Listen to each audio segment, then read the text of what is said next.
यह कहानी एक गरीब आदमी अर्जुन की है जो सर्दियों के दिनों में चिकन सूप का ठेला लगाता था। सर्दियों में लोग अपने शरीर को गर्म रखने के लिए गर्म सूप का सेवन करना पसंद करते थे और अर्जुन का चिकन सूप गांव में बहुत प्रसिद्ध था। उसका सूप न केवल स्वादिष्ट होता था बल्कि उसमें ताजगी और गर्माहट भी थी जो लोगों को ठंड में राहत देती थी। अर्जुन का ठेला हमेशा लोगों से भरा रहता था।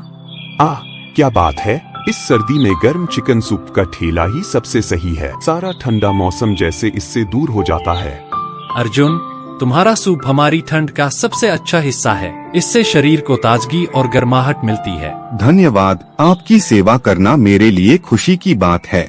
ये लीजिए आपका सूप। अर्जुन का चिकन सूप ताजा और पौष्टिक होता था जिसमें मांस की मिठास और मसालों का अच्छा मिश्रण होता। लोग सर्दी में अपने घरों से बाहर निकलते और अर्जुन के ठेले पर रुककर गर्म सूप पीते थे। उसका ठेला हमेशा भीड़ से भरा रहता था और उसका सूप सबसे अधिक मांग में रहता था। लेकिन गांव में एक आदमी था जिसका नाम था विनोद। वह रोज अर्जुन के ठेले पर आता और सूप पीता लेकिन कभी भी पैसे नहीं देता था। अर्जुन कई बार विनोद से पैसे मांग चुका था लेकिन विनोद उसे हर बार टाल देता था। सूप पीने के बाद बिना कुछ कहे वह चला जाता था। एक ठंडी सुबह जैसे ही अर्जुन ने अपना ठेला लगाया, विनोद आ जाता है। अर्जुन, एक प्लेट चिकन सूप दो, बहुत ठंड हो रही है आज तो। यह लो।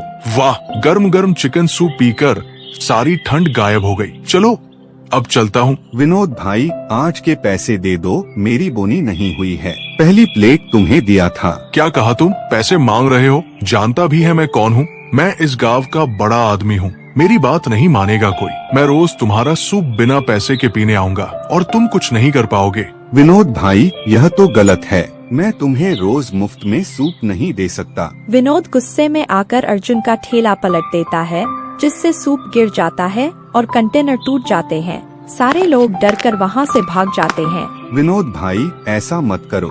मैं गरीब हूँ, मुझे थोड़ी मदद करो।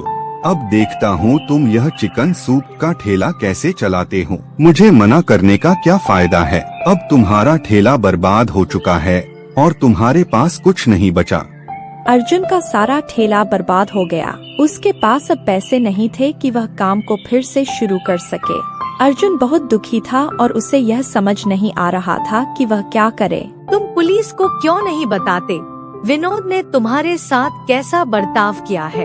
वह रोज तुम्हें तंग करता है, उसे सजा दिलवानी चाहिए। तुम ठीक कह रही हो। मैं पुलिस स्टेशन जाता हूँ और विनोद के खिलाफ रिपोर्ट दर्ज करवाता हूँ।